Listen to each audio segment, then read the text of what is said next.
In my bedroom, I have been doing a couple of changes recently. You may have seen my room makeover before Christmas, but now it's time to tackle that old wardrobe that I have. I got this old wardrobe easily, I think it's 10 years ago at this stage. And I'm not gonna lie, it's been on my to-do list for 10 years. I picked this up on adverts.ie and it is very shabby, but not so chic. I think I got this for €80. And I remember it was a nightmare to get into this bedroom. It took 2 people to lift it upstairs and I remember having to remove my tiny banister just to get it into this room. So it is married to this room and it is not leaving. Although this wardrobe has been in this room for easily a decade, I have done nothing to it other than wiping it down. You'll see the areas of damage and there's quite a lot of damage to it. There's some wooden pieces that need to be glued back down. The leg is also MIA. It is currently 3-legged and leaning on the arch of the wall. Not very safe. I think this wardrobe was made by someone, so like a homemade project, because there's mismatched pieces of trim as well. There's also multiple layers of paint and I think the top layer is like a gloss paint and it's a really bad paint job. I've just noticed that there is another split here. I can see underneath. Hello. Yeah, there's another split here. I also thought that furry thing, I have 2 furry things there. I thought it was Bjorg. I was like, oh no, the cat, no. The inside seems pretty solid enough. There's lots of kind of wooden pieces. I think this is pine, so I don't think it's a fancy wood, but feel free to correct me if I'm wrong. There's a few pencil marks. I actually noticed down here there's names. So there's Lily, Liza, what's that one? Alan, B, and then DADYMB. So my niece is Lily, but that is not her vandalism, her handwriting. So it is solid-ish. I obviously have one of the legs is hanging off, which I need to have a look at now and see if I can repair that. I think what I might do is put it on its back, so I have some space here. I'll move this piece of furniture out of the way and I should be able to lay this on its back so I can repair the little wood, the little wooden foot. Cats are absolutely loving this, of course. It's a new toy for them. This is the leg that has fallen off the back. It looks like a medieval torture thing. We have a layer of dust. Look at that. Oh no, it's actually stuck onto it. A layer of dust. And we have there's definitely oil paint. So this was painted green at one stage. I can see some green paint. Piece of wood itself is solid, but these nails are just screaming tetanus. Screaming tetanus. They've just been kind of shot in at an angle. So I need to somehow get this leg back on because right now it's 3-legged. Also, I have a cat going astray, hang on. So to paint wood or not to paint wood? I think it was back in December time when I was doing the room makeover. I was sharing my dilemma with this piece of furniture. I think it's sometimes controversial when people paint wooden pieces, but thank you for the lovely comments. There was kind of, I think a lot of us kind of agreed that while it'd be beautiful to strip this piece of furniture, because I can't actually get it out of the room without making a mess and a fuss, the absolute work it would take to strip that back and refinish it, I think what I am about to do to the piece of furniture will tide me over with it. Maybe one day I will get around to stripping it, but it's going to be a lot of work to strip. Also, on this channel, there's a wide variety of topics from gardening, home, sewing, bit of craft. A question that I sometimes get asked is, are you self-taught? Do you go to workshops? Where did you learn how to do that? And the truth is, it's a mix of everything. So I love going to workshops, but sometimes there's not going to be a workshop in your area, so it's great to do something online, which is why I'm absolutely delighted to partner up with Craftsy, who are sponsoring this video. So if you love getting creative, learning new skills, meeting a community of like-minded people, then you are going to love Craftsy as much as I do. Okay, but who is Craftsy, I hear you ask? Craftsy is your go-to online resource for all things creative. Whether you're into knitting, crochet, painting, baking, even cake decorating, there's also gardening as well. There is something for everyone. There's over 2,000 classes taught by expert instructors, and it's the perfect place to learn at your own pace. But also, one of my favorite things about Craftsy is that it's not just about the classes, it's a whole community. You can connect with fellow makers, share ideas, and stay inspired with new content being added all of the time. Something I wanted to do for ages is hand embroidery. And I remember doing like a workshop at one of those craft fairs years ago, but it went just so quick. And I was like, wait, my French not, how do I do that again? So I did find a really good 3-hour workshop on Craftsy to do with hand embroidery. I know we've just mentioned as well about wood refinishing and furniture, and there is loads of workshops on furniture as well and refinishing wood, and there's woodwork projects. You know how I love a bit of woodwork. And something that's completely foreign to me is cakes and baking. Now, we are not going to turn into a baking channel at all, but I'm definitely going to have a look at those workshops. And now for the best part, I'm after getting you a bargain of a deal. The first 1,000 of you guys watching to click the link in the description or scan the QR code will get a full year of Craftsy Premium membership for only $1.49.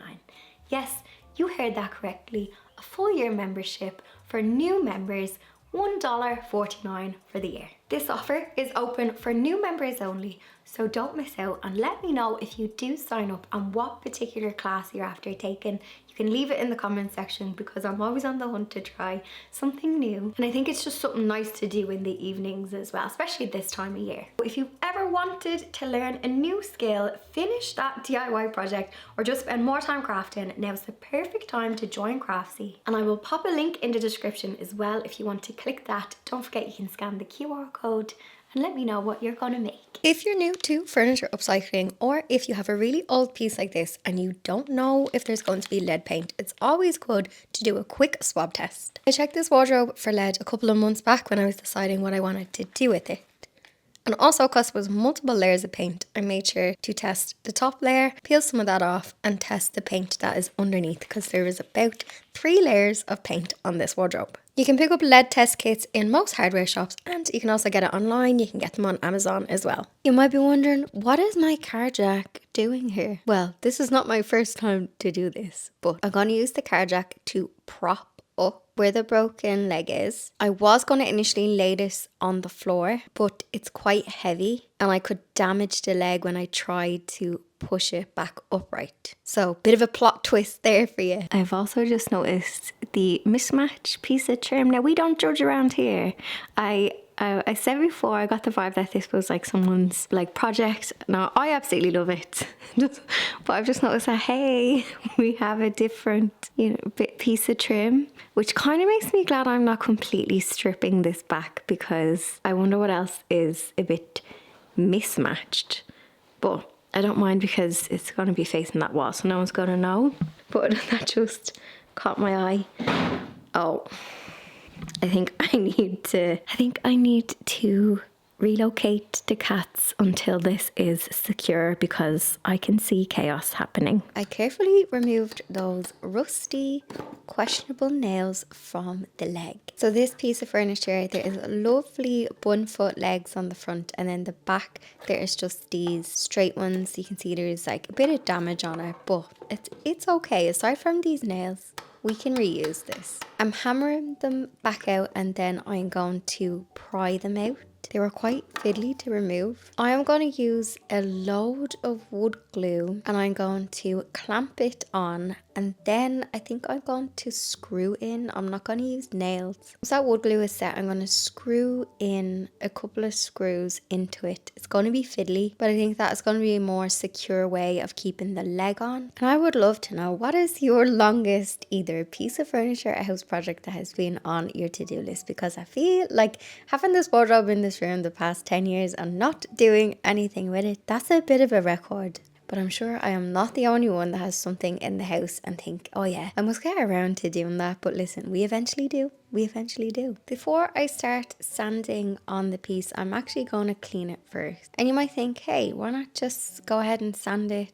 I always clean a piece first because I find sometimes if there is a lot of grime or if there's any, I don't know, grease, or you never know what you're going to find when you're cleaning old pieces of furniture. But I find it can clog up my sanding pads and you're almost like sanding the dirt into it. So I clean the whole piece first, and I can also, as I'm cleaning, just mark the areas where there is some damage. So if you want to use like a little post-it note or just mark it with a bit of pencil, the areas where you find some damage. So you're cleaning it and inspecting it at the same time. And I definitely noticed when I was getting quite close to clean it, I could see areas where I think the previous paint had chipped and they had just painted over it. I also seen areas where there was, you know, the little hairs off a paintbrush that get stuck into the paint that weren't wiped away. So all those little details. So before I do any sanding, and I will have to do a fair bit of sanding on this because there's a lot of areas where the paint has kind of chipped in the corners, it was put on thick and it's cracked, and a lot of unevenness as well.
And now for the not so fun and a little bit messy part. Oh yes, it is time to sand. Although I'm going to be painting over this piece, because there was multiple layers of previous paint that had chipped and then it was painted over, there is a lot of unevenness. There's also a buildup of paint in the corners going around it. Instead of the previous owner caulking in between to fill in the gaps, they kind of just smudged a load of paint in, but that dried in these little lumps. And when you put on paint thick, it's easier for it to chip and then come off in these clumps. So as soon as I put the sander to those areas, just chippy paint went everywhere.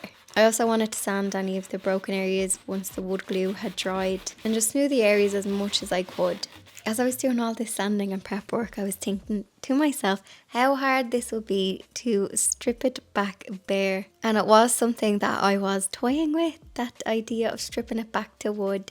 But I think definitely a chemical stripper would have been the most effective thing to get this strip back to wood.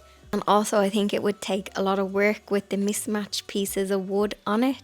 At least when you paint it, it's not as noticeable when there's different pieces of wood and trim. Whereas staining it, it's not as forgiving and it does show up any differences in the wood. I definitely think for now this was the best solution for my bedroom. I do have the old writing desk in the corner and two other pieces of wood furniture. And then the pieces around the bed area, they're all secondhand and they have been painted in the same shade of paint. And I think it lightens up this area of the bedroom. So there's a nice balance between the warmth of the wood pieces in the room, but then also I have the painted pieces that's making the room feel nice and light. After applying a coat of primer, I then painted it with 2 coats of Autentico Eggshell in the colour Vanille. This is the same shade of paint that the bed and the cabinets next to it are painted in. And my regular viewers did suggest painting it in the same shade as the panelling. And the reason why I didn't do that was because I would then have to paint the bed frame and the cabinets all to match. And when you see the wardrobe painted next to the other pieces of furniture in the room, the cream shade, I think, there's a slight warmth to this white shade that I'm using. And I think it's a nice contrast to the antique cream behind it. Though I gave the piece 2 coats of paint, I did go over the areas that had the paint chips that I had, you know, sanded. I went over them a 3rd time just to even out the colour and to stop any of the darker wood coming through.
Just before Christmas, I decided to pull apart this bedroom and it's been getting a makeover. If you want to check out the progress, I will make sure to link to those videos because I changed the wallpaper, colour drenched the room, changed the colour. I also did some luxury paneling. If I do say so myself, I used a basic paneling kit that I got in B&Q, added some extra trim just to elevate it and make it look a bit more bougie, a bit more posh and less DIY. I feel like I'm at this stage with this bedroom makeover now where it's all about those detail things. So fixing up the pieces of furniture, swapping out the light fittings, possibly changing the blind or the curtain, all of those kind of detail-y things. But the big bones of this room I'm really happy with. I'm loving the paneling, loving the change in wallpaper, and I'm loving the colour. And I think it's starting to all come together.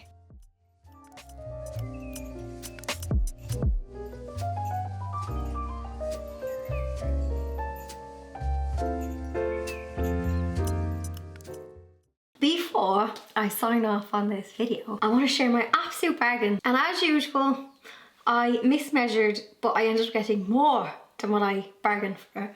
I'm after getting this huge roll. I'm going to try and open it up for you so you can see this huge roll of herringbone vinyl flooring. For my regular viewers will know I was doing like a tiny toilet transformation in Siobhan's around about early December time. I did some paneling, I did a little bit of tiling. If you saw the video where I was sharing about DIYs that don't last, I'm not a fan of peel and stick flooring or peel and stick much, to be honest. We don't have a big budget. We don't have any budget. So I'm after getting this massive roll of off-cut lino that's herringbone for €60 and they delivered it to my house. And it's actually way more than I need because I think all I needed was like 1.5 meters by a meter, 2, I don't know.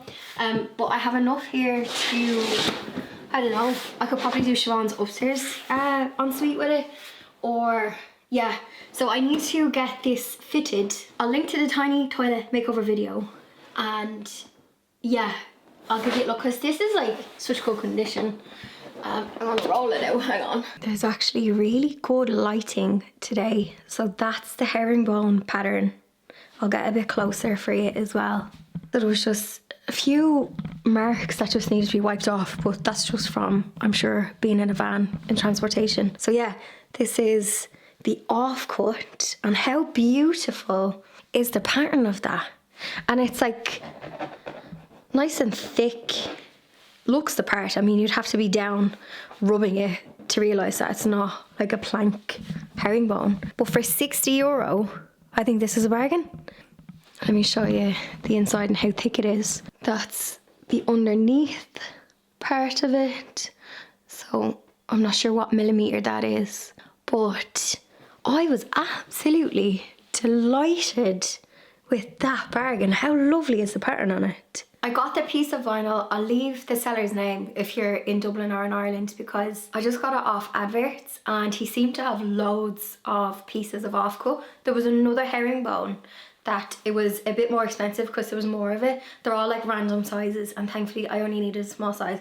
But he did have another herringbone that I had saved to my wish list, and I think it was 70 quid. And also that price included the delivery. And I was also saying before in that video about, you know, I was beaten up on the peel and stick.